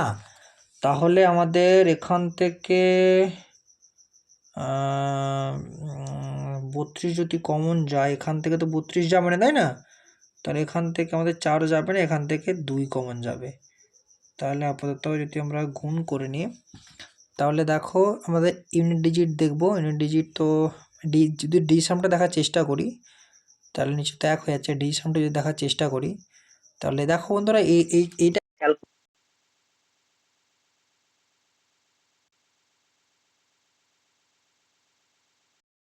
চেষ্টা করি, ডিসিশনটা যদি করার চেষ্টা করি, 75 5 7 12 হবে, 12 হবে। তাহলে আমি ডিসিশন নিচে যেহেতু 100 আছে মানে 1 হবে, তাহলে 5 7 12 3 হবে, পাই 2 7 ইন্টু 7 হবে, ঠিক আছে, মাইনাস 8 4 12 3 হবে ইন্টু 6 হবে, মাইনাস 8 1 9 3 8 মানে এটা 3 হবে ইন্টু 5 হবে, তাহলে 21 মানে 3 হবে, মাইনাস 18 বলতে 9 হবে, মাইনাস 15 বলতে 6 হবে, ঠিক আছে। তাহলে সিস্টেমটা আসছে না এটা, ঠিক আছে, ক্যালকুলেশনই করতে হবে। তাই হয় তাহলে এখান থেকে আপাতত 6 কমন নিতে পারি আশা করছি। 6 যদি কমন নিতে পারি তাহলে এটা যদি 6 কমন হয়ে যায় তাহলে 6 হয়ে গেল কমন বাইরে, এটা 6 9 54, 6 5 30, 95 ইন্টু 25 হয়ে যাবে। এখান থেকে যদি 6 কমন নিই 80 ইন্টু 60 হয়ে যাবে। এখান থেকে 6 কমন নিই 6 5 30, 6 3 18, 32 হয়ে যাবে। তারপর আর আমরা কমন নিতে পারতাম না, তাই না? তাহলে এরপর আমাদেরকে যদি গুণ করি 100 হয়ে যাবে এটা। তাহলে যদি এটাকে আমরা ভাগ করে দিই 3-এ, এটা 3 হয়ে যাবে, 2 3 মানে 3 হয়ে যাবে, এটা হয়ে যাবে 95 25 কত হবে, 25 5 100, 25 5 7 থেকে 12, 25 225 বা 237, 237, ঠিক আছে, প্লাস 8 4 8 00 হয়ে যাবে, মাইনাস 32 3 96 6 থেকে 9, 32 5 160 160 9 169, এটা হয়ে যাবে 2 3 6 2 50 100, ঠিক আছে। এরপর যদি ক্যালকুলেশন করি আমরা 4000 2 6000, এটা হয়ে যাবে 6000, 4000 2 6000, 6000 7175, 7175 থেকে 1696 যদি বাদ দিই, ঠিক আছে, কত হবে, যদি আমরা ওই লাইনটা লিখে দিই 7175 থেকে 1696 যদি বাদ দিই, অ্যাপ্রক্সিমেট বলেছে তাই না, মানে আমাকে অ্যাপ্রক্সিমেটটা বের করতে হবে। তো ঠিক আছে, দেখে নিচ্ছি আমরা, এটা 1696 যদি বাদ দিই আমরা,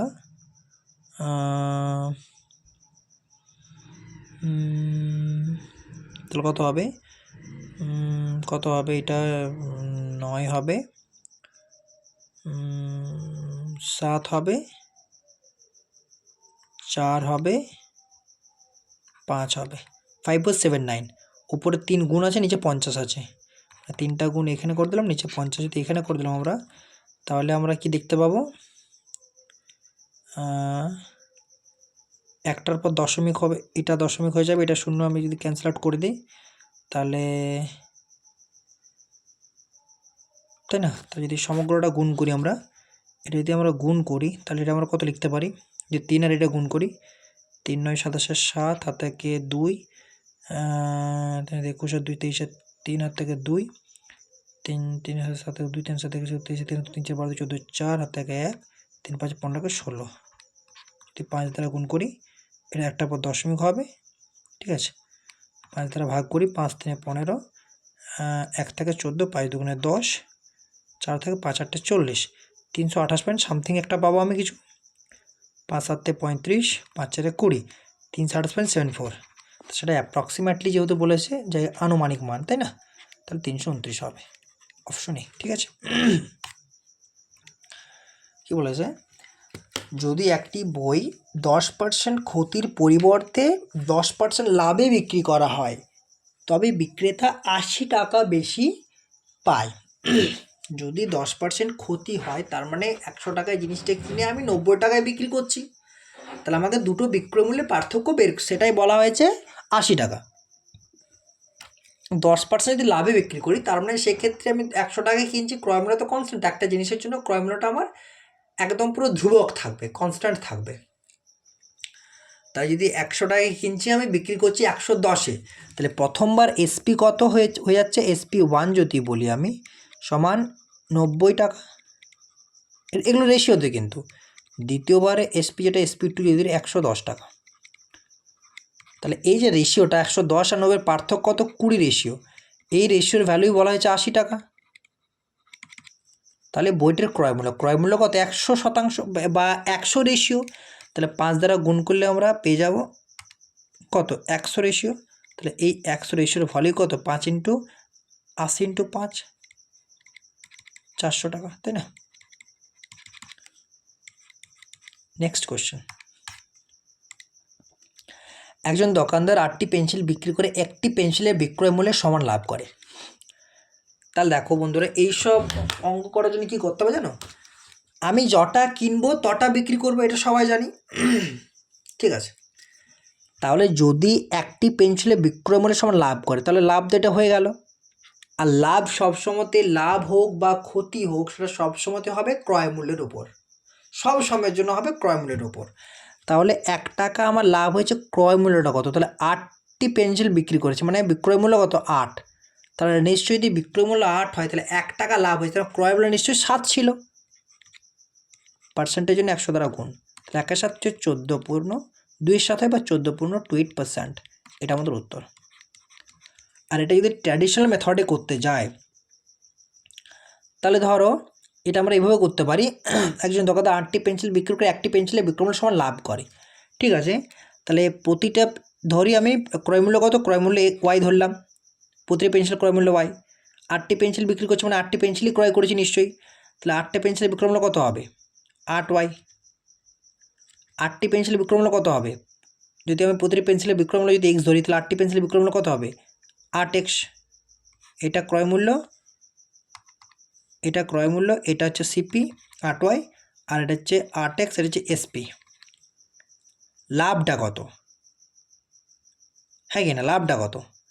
না, লাভ হচ্ছে 8x - 8y, এটা লাভ।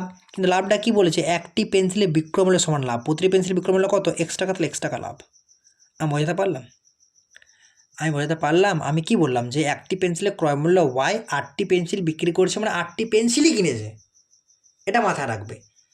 যটা কিনবে তটাই বিক্রি করবে, বা পরিস্থিতি আমি এটা বলতে পারি, যটা বিক্রি করছে মানে তটাই কিনেছে। তাহলে একটা পেন্সিলে যদি আমাদের ক্রয় মূল্য y হয়, 8টা পেন্সিলের ক্রয় মূল্য 8y, একটি পেন্সিলের বিক্রয় মূল্য যদি x হয়, তাহলে 8টা পেন্সিলের বিক্রয় মূল্য 8x। তাহলে টোটাল বিক্রয় মূল্য মানে টোটাল ক্রয় মূল্য, সেটাই লাভ। এবং লাভটা কী বলেছে? একটি পেনের বিক্রয় মূল্য সমান লাভ, একটি পেনের বিক্রয় মূল্য x। তাহলে 8x - x, 7x সমান 8y। তাহলে x আর y রেশিও কী বলতে পারি আমরা? 8 আর 7 বলতে পারি। তাহলে দেখো, x হচ্ছে প্রতিটা পেনের বিক্রয় মূল্য, y হচ্ছে প্রতিটা পেনের ক্রয় মূল্য। y হচ্ছে প্রতিটা পেনের ক্রয় মূল্য 8টার 8y, প্রতিটা পেনের বিক্রয় x 8টার 8x। তাহলে x আর রেশিও কত? 8 আর 7। তাহলে তার মানে এখানে দেখতে পাচ্ছি আমরা লাভ কত? বিক্রয় মূল্য 8 হলে ক্রয় মূল্য 7 হলে লাভ 1। কত কিসে লাভ? ক্রয় মূল্যের উপর 1 এর 7, আর 100 দ্বারা গুণ করলে আমরা পাবো পার্সেন্টেজ। তাহলে 100/7 হচ্ছে 14.27। এটা ট্র্যাডিশনাল মেথড, আর এটা হচ্ছে শর্টকাট, আমাদের পরীক্ষার জন্য সময়টা কম লাগবে, ঠিক আছে? করে নিও। নেক্সট কোশ্চেন, 10 জন মেয়ে চলে গেলে ছেলে এবং মেয়ের অনুপাত 3:1 হয়, তবে হয়ে যায়, এবং পরে 20 জন ছেলে চলে গেলে অনুপাত 4:3 হয়ে যায়। ছেলে ও মেয়েদের যোগফল কত? ঠিক আছে বন্ধু, এটা আমরা অপশন টেস্ট করব। কীরকমভাবে করবো আমি বলে দিচ্ছি। আমি এটা তখন করতে পারি নাই, তো আমি তোমাদেরকে বলে দিচ্ছি, কারণ আমার তখন অপশন টেস্টটা তখন টাইম কনজিউমিংয়ের জন্য মাথায় আসেনি। তো আমি বলে দিচ্ছি কীভাবে করবে। যদি আমি 120 ধরলাম, টোটাল ছেলে মেয়ে 120 ধরতেই পারি, টোটাল ছেলে মেয়ে 120 ধরতেই পারি না, প্রথম অপশান দেওয়া আছে সেটাই, তো আমি সেটাই ধরলাম। 120 জন ছেলে মেয়ে মিলে 120 জন আছে, ছেলে মেয়ে টোটাল 120। আমি প্রথম অপশানটা যদি ধরি, তাহলে 10 জন যদি মেয়ে চলে যায়, 10 জন যদি মেয়ে চলে যায়, তার মানে এখন 100 টোটাল কত? টোটাল 110 থাকবে। তাহলে 3-1-3-এর যেটা 3 রেশিও 110-এর মাল্টিপল হয় কি? হয় না, হয় না তো না। যদি 10 জন চলে যায়, সেটা 3-এ মাল্টিপল হবে না। 110 কি 3-এ মাল্টিপল হবে? হবে না। আবার যদি আমরা সেকেন্ড কন্ডিশনটাও দেখতে চাই, যদি 20 জন চলে যায়, তাহলে রেশিওটা 7। তাহলে যদি 20 জন চলে যায়, 100 জন থাকবে, তাহলে 7-এর মাল্টিপল 100 হবে কি? হবে না। নেক্সট অপশান দেখবো আমরা, এটাও হচ্ছে না, তার মানে নেক্সট অপশান দেখব। 180 যদি 10 জন চলে যায় তাহলে 3 রেশিও টোটাল, তাহলে 3-এর মাল্টিপল কি 170 হবে? কারণ 10 জন চলে গেলে 170 হবে, 10 জন চলে গেলে তো 170 হবে, তাহলে 3-এর মাল্টিপল 170 হচ্ছে না। যদি 20 জন চলে যায় তাহলে 160 হবে। সেকেন্ড যে কন্ডিশনটা বলেছে 20 জন যদি চলে যায়, সে ছেলে হোক আর মেয়ে হোক আমার দেখে লাভ নেই, কিন্তু টোটালটা তো বলা হয়েছে না 180, তা 10 জন চলে গেলে 170, সেটা 3-এ মাল্টিপল হবে না। তেমনি 20 জন চলে গেলে 160, সেটাও 7-এর মাল্টিপল হবে না, তার মানে এটাও অ্যান্সার হবে না। 3 নম্বর কোশ্চেনটা, 3 নম্বর অপশানটা দেখি। এটা 100 বলা হয়েছে,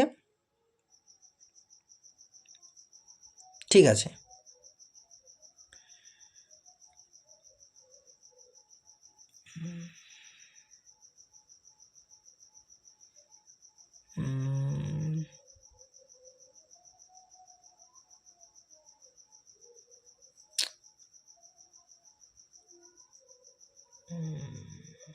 ঠিক আছে, দেখো এখন 10 জন চলে গেছে, 90, 3-এর মাল্টিপল, একটা কন্ডিশন স্যাটিসফাই করলো।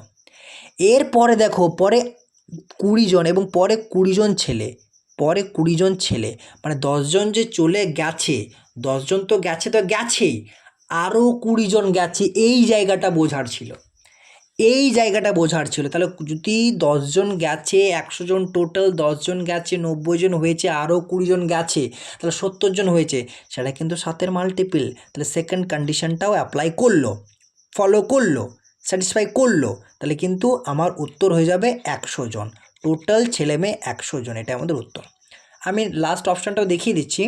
যদি 10 জন চলে যায় 140, 3-এ মাল্টিপল নয়। যদি পরে 20 জন চলে যায়, অর্থাৎ তাহলে টোটাল 30 জন, তাহলে 120, সেটাও 7-এর মাল্টিপল নয়।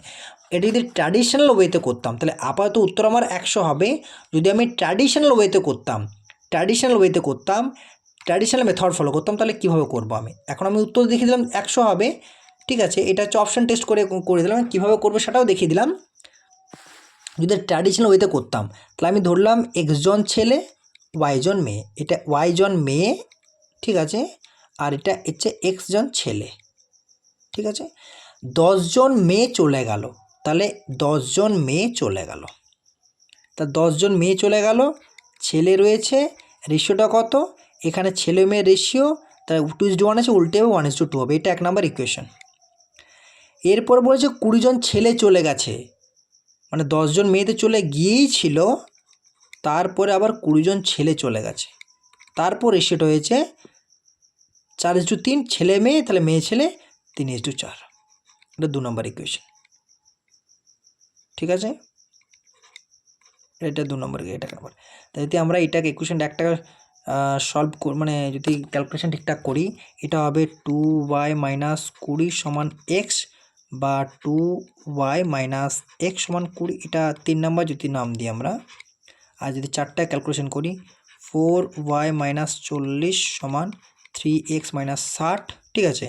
এরপর 4y - 3x সমান 3x - 60 ছিল, তাই না? 3x - 60 ছিল, এখানে -40 যদি এদিকে আসে +40 হয়ে যাবে, তাহলে এটা -20 হবে, ঠিক আছে। এটা 4 number equation.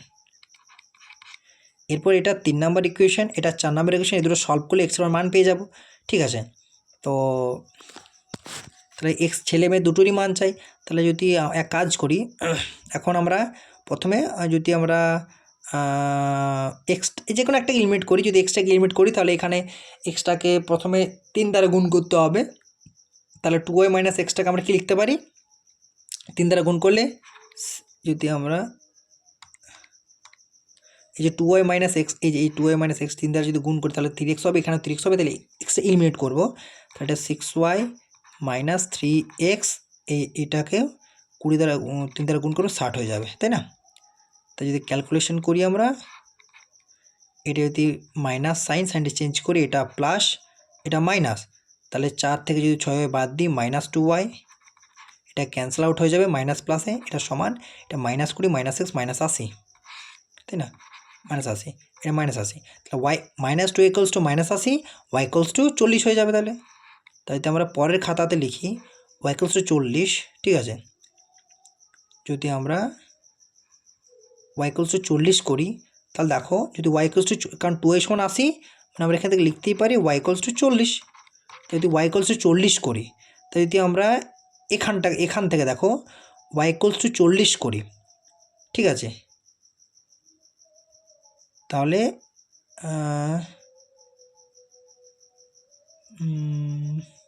y equals to 40 যদি করি তাহলে ঠিক দাঁড়ালো কি,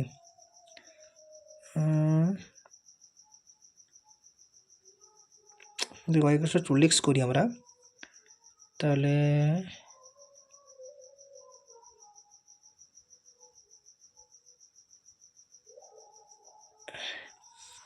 x চলে যায় একটু 80 100, এটা তো হচ্ছে না ব্যাপারটা। 2y minus 20, 2y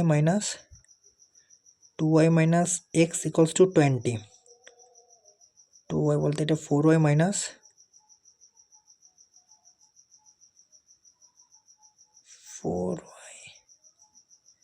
4y minus 3x minus 20, ঠিক আছে। 2y যদি আমরা গুণ করি 6y মাইনাস 3x 60, তাহলে 4y minus 6y 2y minus 2y minus 6y, 4y minus 3x 20, তাহলে এটা 20 60 80, তাহলে 2y 80 y 40, তাহলে y যদি 40 হয়ে যায়, y যদি 40 হয়ে যায়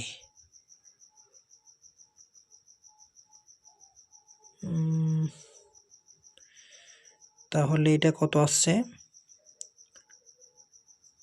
y যদি 40 হয়ে যায় তাহলে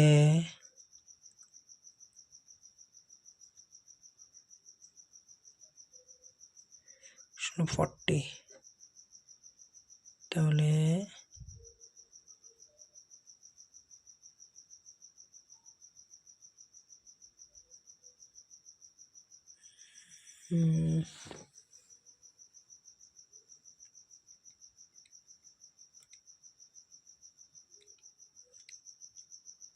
হ্যালো বন্ধুরা, তাহলে আমরা কি পেয়েছি, y 40 পেয়ে গেছি, তাই না?